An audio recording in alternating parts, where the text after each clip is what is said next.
আসসালামু আলাইকুম, নাজমা কিচেনে আপনাদের সবাইকে স্বাগত। আশা করি সবাই ভালো আছেন, আমিও ভালো আছি।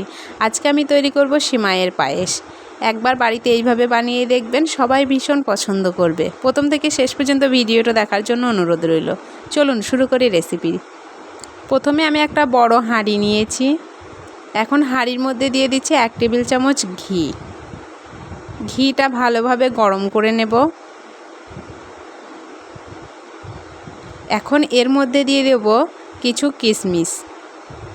কিশমিশটা ভালোভাবে ভেজে নেব। আমি এখানে বাদাম দিইনি, আপনারা চাইলে চীনা বাদাম, কাজু বাদাম দিতে পারেন।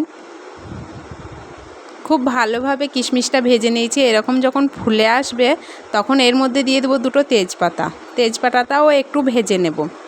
এরপর দিয়ে দেব সিমাই। সিমাইটা দিয়ে খুব ভালোভাবে ভেজে নেব লাল করে।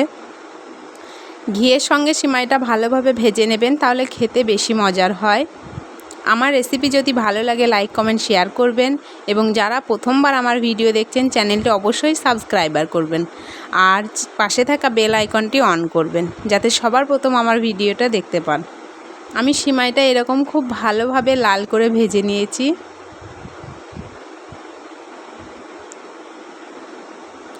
সিমাইটা ধৈর্য ধরে একটু ভেজে নেবেন, তাহলে খেতে বেশি মজার হবে।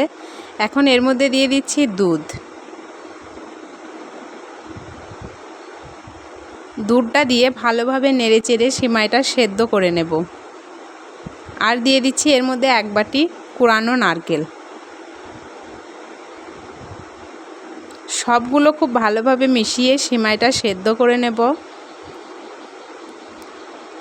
যখন এইভাবে সেদ্ধ হয়ে বলক আসবে তখন আমি দিয়ে দেবো চিনি। চিনিটা সবার শেষে দেবেন, তাহলে সিমাইটা তাড়াতাড়ি সেদ্ধ হবে। চিনিটা দিয়ে খুব ভালোভাবে ফুটিয়ে নিয়েছি। এখন সিমাইটা হয়ে এসছে। আমি গ্যাস অফ করে দেব। কিছুক্ষণ ঠান্ডা করে নেব, তারপর আপনাদেরকে দেখাবো। এখন পাতলা আছে, ঠান্ডা হয়ে গেলে আরও একটু গাঢ় হয়ে যাবে। আমার রেসিপি ভালো লাগলে লাইক কমেন্ট শেয়ার করবেন। এখন আমি সিমাইটা ঠান্ডা করে নিয়েছি, দেখাচ্ছি আপনাদেরকে একটা বাটির মধ্যে নিয়ে। যারা প্রথমবার আমার চ্যানেলটি দেখছেন অবশ্যই চ্যানেলটি সাবস্ক্রাইব করবেন, পাশে থাকা বেল আইকনটি অন করবেন সবার প্রথম ভিডিওটা দেখার জন্য। ভালো থাকবেন, সুস্থ থাকবেন।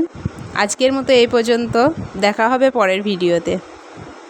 খোদা হাফেজ, টাটা।